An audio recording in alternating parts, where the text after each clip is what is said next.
Hey everybody, welcome to another episode of Everyday Strong with Dr. Michael G. Daniels. This is your host, CB Baker. We got another great one today, Dr. Daniels, and it's a topic due to the holiday season. It's upon us, and we all run into that situation where we have that family member or friend that we just have issues with, and we haven't talked to them in a while, or we have been talking to them, but do we cut them off? Because you've preached, Pastor, multiple times. Sometimes you got to let people go. Right. So we're going to talk today about, should we let these people go, how to deal with these type people, and how can we move forward in this holiday season? Because we already know a lot of families out there are going to go through this, and people individually go through this with other people as their associates or friends. So Pastor Daniels also has scripture here for us to meditate on. It's Matthew 5, verses 22 to 25, James 4, chapter 4, verses 1 through 2, and Philippians 2, chapter 2, verse 1 through 4. So use that as your reference point when you're listening to this conversation. All right, so Dr. Daniels, how can we get through this holiday season without cussing somebody out? Well, that's and sometimes folk need to be cussed out. Let me just say that up front. But the issue of, I guess, repairing relationships, right, is one that is, even for Christians, is not an easy thing to do. We all know we need to repair relationships, but there are two things we have to look at. One is that does repair mean now that we are buddies again, in the sense that we're hanging out together again? Right. Or does repair mean that we have let go of the pain and anguish of the past, right? And I think that's how we have to look at it, because those relationships are important, and we had them for a reason, right? And if they're family members, let's face it, your brother or your sister will always be your brother or sister. Your mother will always be your mother. Your father will always be your father. Your cousins will always be your cousins. And even if it's a significant other, right, you don't necessarily want to remain enemies. The life is too short to have enemies. So you want to at least move to a place where there is no animosity anymore. And so when you think about what the Bible says, and again, let me say this, I'm not telling anyone that this is an easy concept to digest, right? Because if someone has hurt you, it isn't easy all the time. But one of the things that helps me to move forward is what Jesus said in Matthew 5, 22 and 25. Now, the issue that Jesus was talking about was, how long do you hold a grudge? And this is basically what he's looking at. And why would anyone hold a grudge? And what Jesus says is, one of the primary reasons we need to think about is whether or not God himself wants us to hold a grudge, and whether or not he would bless us if we continue to hold the grudge. And that's the key thing, right? And so what he says in this particular text is that to hold a grudge against someone inhibits us from getting a blessing from God. That when I understood that changed how I thought about the process, because I'm saying, you mean to tell me if I stay mad at you, that when I go to ask God for something, if I bring my offering to God, if I go in prayer, that will inhibit me getting blessed? Well, I got to hear him straighten up, because I don't want to inhibit my blessings. And so Jesus said, before you even bring your offering to the altar, if you have a problem with your brother, make it right before you do it. Not for your brother's sake only, but for your own sake. And to me, that's a dynamic that we normally don't think about in regards to why we should reconcile or at least repair the relationship. Yeah. One thing I consistently find in the Bible, especially with Jesus, is he's always focused on what you as an individual is supposed to do. Right. And it's not about what other people should do, is about what are you doing, right? And if, even though they've done something bad to you, that don't mean you do something bad back to them. Forgive, move on. And when it gets deep, it's like, well, like you said, you're hurting yourself. If you walking around mad at a person, and that person, you go to bed mad at a person, that person in the bed sleep thumb in their mouth, counting sheep. Like they having the best time in their life. They restful, and you over there stressed out for what? It's like, and I constantly in seminary, when you're preaching, when you're talking to the ministers of the meeting, it's back to the same thing. What are you doing? And that's absolutely. And if you think about it, I mean, to me, each of us need to develop a mindset that says, I'm going to be proactive in securing my own blessing. Right. Right. And so if I'm going to be proactive in securing my blessing, then Jesus says, why then would I put myself in a position to block a blessing? And that's what he's talking about in Matthew 5, that there's some things that I can be doing, right? Like, why will I keep arguing with you? Right. Right. Why will I allow this to continue if I know that this will not be pleasing to my Heavenly Father? I look at it in an earthly sense. For example, I remember my mother used to yell at us when we were kids. Stop all that arguing in there, right? Because 5 kids, there was some fighting going on, right? Okay. And the thing that she tried to impress upon us is that, I need my rest. Your fussing is blocking my rest. And if you keep blocking my rest, everybody gonna be crying because I'm gonna get to arguing around there. Right. And I think about that the same way I think about God, right? Is that he's our Father, right? And so when we're arguing, when we're bickering, when we are not agreeing, he certainly is not in a happy state about his children, who are at odds with one another. And I think that's why Jesus said to agree with your adversary quickly. Not because it means your adversary is right, because just because someone is against you doesn't make them right. I think his point is simple, and that is, don't worry about being right. Worry about being happy and blessed. Right. And so if you want to think that assert your position is the right position, okay, you have a right to think that way. There's no need to be getting mad at you because you think that way. So what do you say to the people that say, you know what, but I get what you're saying, Pastor, but I got to at least tell them that I don't agree with them? Well, I say to people this, you may want to tell them you don't agree with them, but here's the simple thing to do. And this is what I learned from Dr. Walton, who's the founder of Enoch Baptist Church. One time we were in disagreement about, I was the youth pastor at the time. We were in disagreement about something that he had asked me to do, right? And so I said to him, well, if you want me to do it, why do you care how I do it? As long as I get done what you want done. Right. He said to me, I know you think that you have a right to do it that way. And you are correct that you think that way. However, I have a right to want it done the way I want it done. Right. So he actually agreed with me that I was right, but still said to me, but that doesn't make him wrong. And what he said was absolutely true. And so to me, I think there's a way to let a person know that their thinking doesn't match your thinking without creating a situation of disharmony. I can still let you know that, hey, I understand why you think the way you think, and what you say makes sense, Right. However, that doesn't mean I have to agree with it. Right. Right. And boy, I tell you what, a lot of people need to hear that down in Washington, D.C. Oh, yeah. No doubt. Because there's a lot of people that can't. Then that's a whole nother podcast of why people just can't get right with that. Like, you can have an opinion. Mm-hmm. And what can we do, Pastor?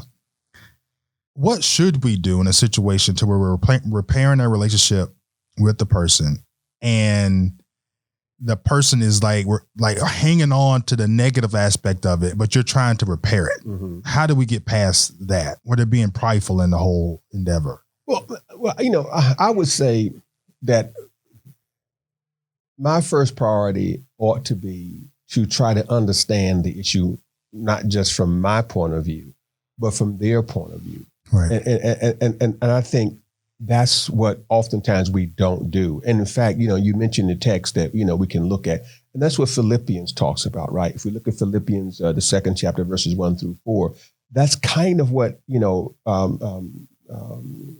Paul talks about when he's addressing those folks at Philippi.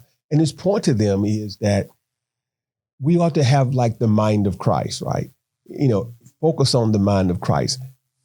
Approach people the way Christ would focus on people, right? And his point is that, hey, listen, the unity can only happen when I understand your needs above my needs, right? And that's what we don't like to do oftentimes. Our focus is always on us, on our need. And when I focus on my need, then I'm still at odds with you. But if I focus on your need, it helps me to understand why you haven't tried to change or to reconcile. But if I focus on your need, then I can help you to get where you're trying to get to. And that's how we can get that unity back, is when we kind of switch gears a little bit. People don't like to hear this, but somebody has to be the adult in the room. Right. Somebody has to do that. And I have to understand that I'm doing it not necessarily for your benefit. I'm doing it for my benefit, because it doesn't benefit me for us to stay at odds with each other. All right. So then if we're going to get through this thing, I have to look at, well, why did you do what why did you do what you did? Why did you say what you said? Was it intentionally to bring malice, or was it because, you were addressing something that you perceived to be the right thing to do? Yeah. Or you did it because you felt compelled to do that as a way of survival. And I think sometimes we miss out on those things, is that people have a reason to do things. You can't always look at the outcome. Sometimes you have to look at their intent of why they did what they did, And I think, to me, one of the things that I think about quickest is when people lie to you. People lie to you all the time. Mm-hmm. But people lying to you can have you to say, I'm done with you. Every time I turn on you, just lying, right? Now, the question is always, to me, why were you lying? I mean, that's the thing. What was your intent in lying? See, when we lie to people, we justify it. Right. Because in our minds, it was okay for us to lie, but it's not okay for them to lie to us. Right. It's because in our minds, we're saying, well, my intent was not dishonorable. But we assume their intent is always dishonorable. And that ain't true. Yeah. So, that's what I'm saying. That's why in this particular text, what Paul says is that really, he says, put yourself in that person's shoes. That's basically what he's saying. Think about them first. It reminds me of Stephen Covey. He says, seek first to understand before trying to be understood. So, which, of course, he took that out straight out of the Bible. But it's like, yes, I found that out before read the Bible, but it's just interesting about really how hard that is to do. Mm-hmm. Even with my training in leadership and understanding that aspect of it, it is hard to do, because you're like, wait a minute, I want this stuff done the way I want it done, and I need it done now. Mm-hmm. Or you have an attitude with me, I don't care, I need this done X, Y, and Z. It's like, wait a minute, pause. What is the actual issue? Mm-hmm. And then listening to the person, not waiting to speak, right? Listening to the other person and to the other party. And then you might find something that what you thought was trivial that you did or did not do. And we've encountered that on multiple relationship podcasts, what you didn't do. Right. And most men, most likely, didn't even know they didn't do it. But it happens. I'll say both ways, men and women. Right. And I'll say this. When I was coming over here, it was a song on the radio. I don't know who sings it, but it's just, to me, when you listen to the lyrics of the song, it is so deep that it just blows your mind. I've heard the song several times, but the woman says this: "You didn't tell me that I wasn't strong enough. You should have told me, these things." He said, because she said she went about all this time thinking she was a perfect lady, right? But really she wasn't. And I think that's true, not just for men, but women too, right? Mm-hmm. Because She says, you should have told, she said, I should have got up and cooked you breakfast before you went to work. I should have told you was handsome. I should have told you that I'm thankful that you're paying these bills. But I did none of that.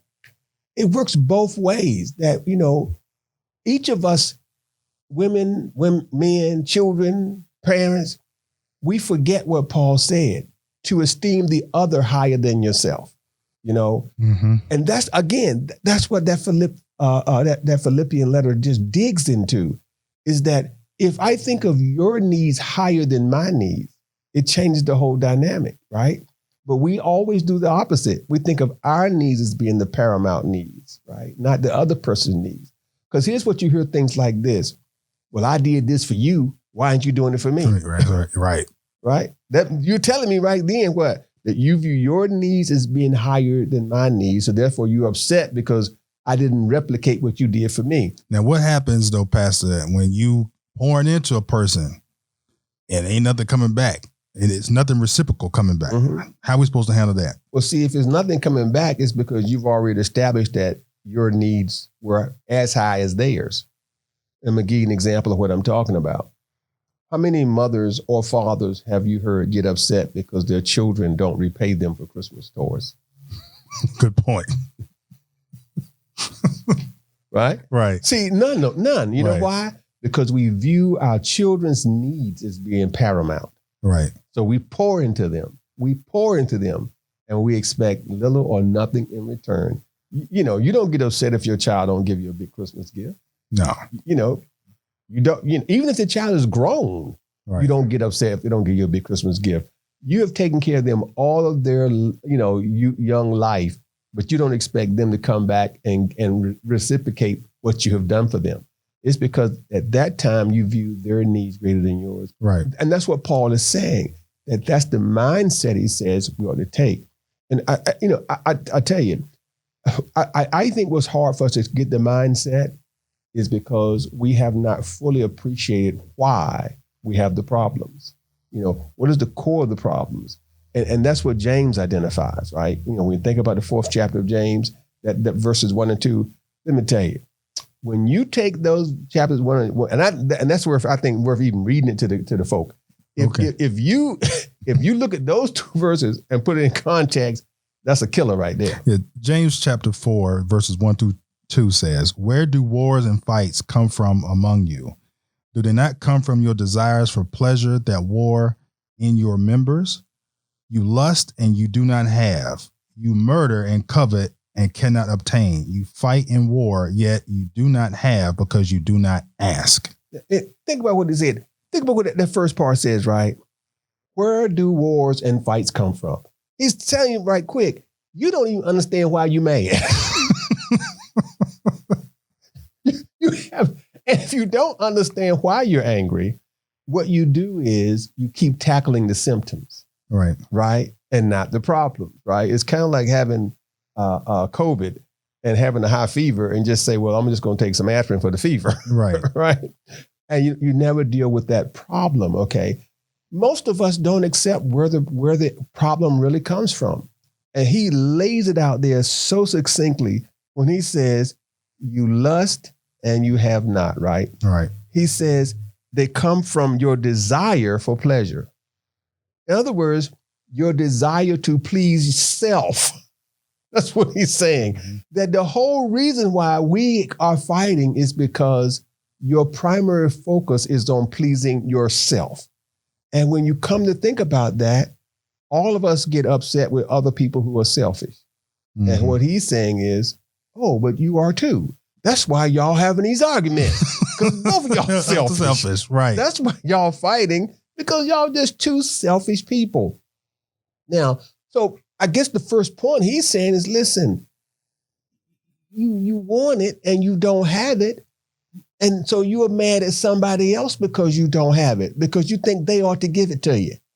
And that's true. If you think about, well, especially in marital relationships or, those kind of relationships where it is, if you think about it, even family, aren't all arguments based on that one simple concept? Yeah. That I want it and I thought you should give it to me. And because you didn't give it to me, I'm mad. Yep. Every last one of them. I can't think of any argument that doesn't fit that dynamic. Yeah. You know. And a lot of times, well, right here, yet you do not have because you do not ask. And that is profound because we go through life a lot of times wanting something and mad that we don't have it, but did you even ask for it? Right. And let me tell you this. I've been married for a long time. I'm gonna drop this out there for the listening audience. I've been married since 1982. Okay. That's a long time. That's a long time. I think back on it, I'm like, good God, you've been married that long? That's a long time. One more year, right? Right. And then it'll be 40 years that I've been married, right? Now, let me tell you, after dating, we don't have to talk about being married a long time. If you've dated before you got married, you tend to hear things like this. You should have known that that's what I wanted. You should have known that that's what I needed. And so now a person is upset with you because what? They say you should have known. I'm just piggyback on what you said. Right. Well, no, why should I have known? Why didn't you just tell me? Why didn't you just ask me? You know, if you weren't feeling well, why should I have known that you wanted me to do something? Right. Why didn't you just tell me? Hey, listen, I need you to go to the drugstore, or I need you to help me with this, or I need you to come to the car and help bring these groceries in. Right. You know, why get mad because I'm watching a football game Right. and you bringing the groceries in? And then just saying to me something like this, you saw me bringing these groceries in. Right. You wouldn't even get up and help. Or you get the, now you want to come out Right, here. yeah. Now you want, I done brought everything in this one little bag. Now why didn't you just tell me you wanted me to help you? So what you said, boom, like that's like what, bullseye. Boop, you hit the bullseye.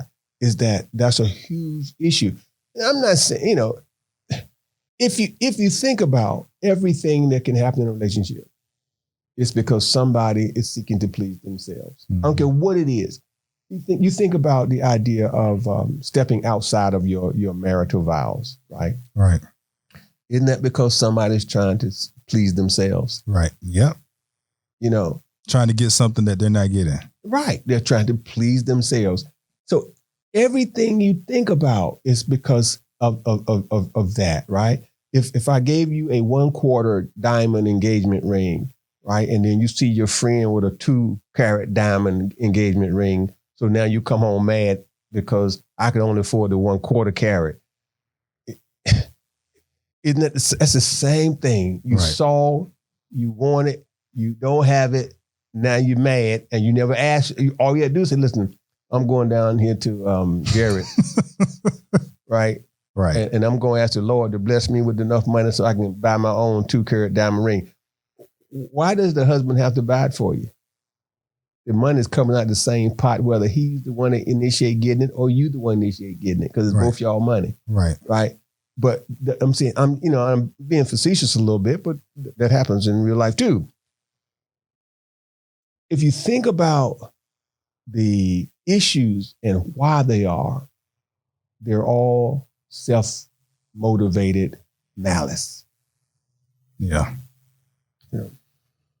So why can't we just have those type of conversations where we communicate with one another what we want and ask? Mm-hmm. Because it's interesting how in church we'll tell people real quick, ask God for what you want real quick. And then people won't even ask other people for what they want. Right. Again, I go back to, again, what James says, because we are selfish. And when you're selfish, and also if you tie that in with what Paul says, it's that because we don't hold your needs above ours. If I'm looking at your needs, then it changes the dynamic on what I ask for and how I present to you as well. It's not complicated, as you know. It's not complicated. It's just that because we all are such self-centered people, that we want you to do it without us asking.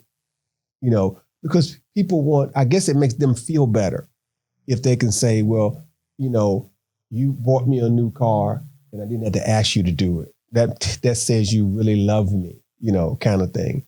But again, I think about kids, a kid will ask you for anything, right?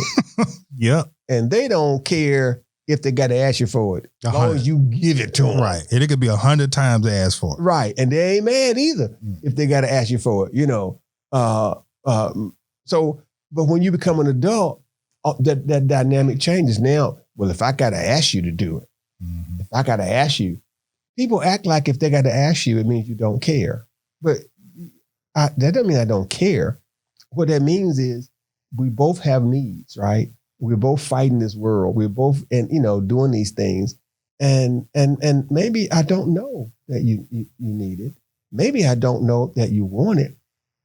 And even if I do know that, I may have so much other stuff on my plate at the time. Right. Now, I'm not saying I shouldn't have thought of you first. Clearly, the Bible says in Philippians, I should have thought of your needs first. But just like I should have thought of your needs first, you should have thought of my needs first. But whether you do or do not, it doesn't relieve me from my obligation to put your needs above mine. Yeah. And then one thing I will say about kids is that they don't have a problem asking for something. Mm-mm. And if you ever watch kids, which is amazing to me, you could put a kid on a playground and they don't know anybody. Mm-hmm. But within 30 minutes, they got 2 or 3 friends. Mm-hmm. But you can do that to an adult and they'll just sit on against the wall and be terrified. And it's amazing how if you look at children, they somewhat interact how like we're supposed to interact with people. They don't, half the time they don't see color. They don't have no prejudice with them. They just go play, have fun, and just live life and wait for the parent to say, okay, it's time to go. And he's like, bye. Well, and that's why Jesus says we must come like children, right? And matter of fact, I can tell you, I used to teach organizational theory, right? And when I was, teaching it at a TCC. Now, here's the thing. And I used to use this as an example to my students. You can take 10, 20 young boys, 7 to 18 years old, and put them in a field, right? Throw a ball out there in the middle of the field. And within time frame of about 5 minutes, they will develop an organizational structure. They will know what the goal is for each organization. They will know who the CEO is of the organization. They will know who the managers are that come under him. They will also know who the worker bees are. All right? Because they'll say, you going to be the quarterback? I'm the quarterback. Yeah, okay, you're the CEO. All right. You was running back? Okay, yeah, you the wide receiver, boom. They'll put everybody in line. They know the goals. Right. Of all, and they'll set the rules for the organization. You'll know where the out of bound markers are. You'll know where the goal line is at. You'll know all that stuff. Yep. When they're at that age group, right? Mm-hmm. You take them same 20 guys when they get over 20. Right. and put them out there with $1 million and say, hey, listen, develop a company. And it'll be 5 months right before they figure out what the company is going to look like. And Lord knows it's going to take forever to find out who's going to be the CEO. Yeah. Who's going to be the CFO. All this kind of stuff. So you're right. That child mindset is critical. But the difference is that as both Paul, Jesus, and this was our irony. All those verses have one thread going through them. What Paul says, what Jesus says, what James says, is the idea of not being selfish.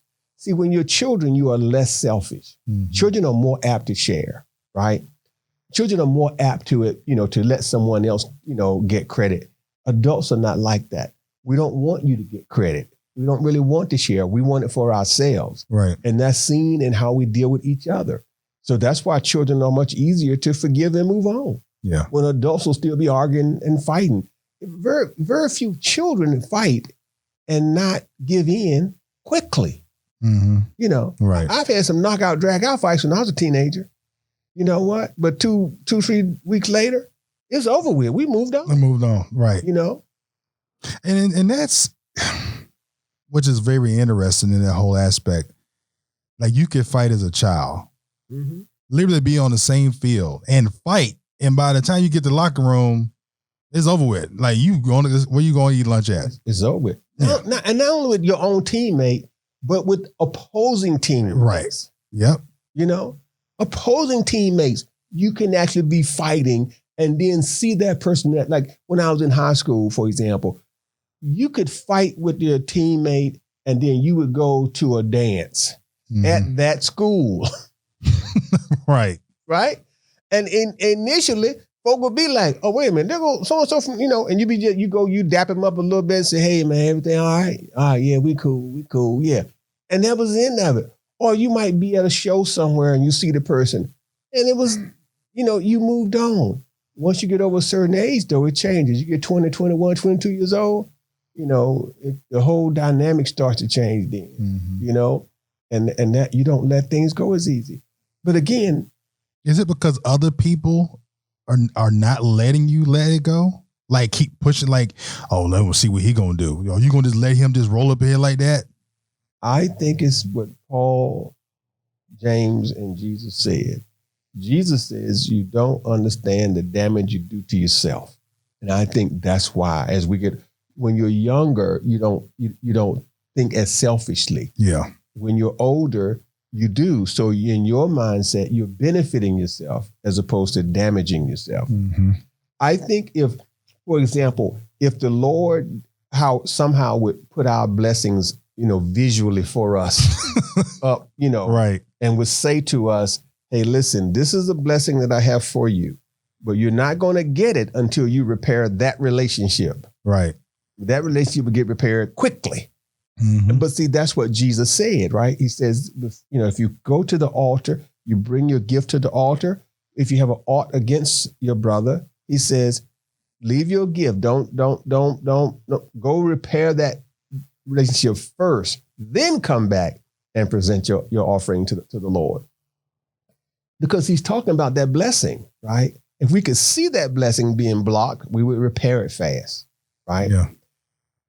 If we, even if you look, Jesus says that even if you look at it in a selfish way, okay, you will still repair it fast.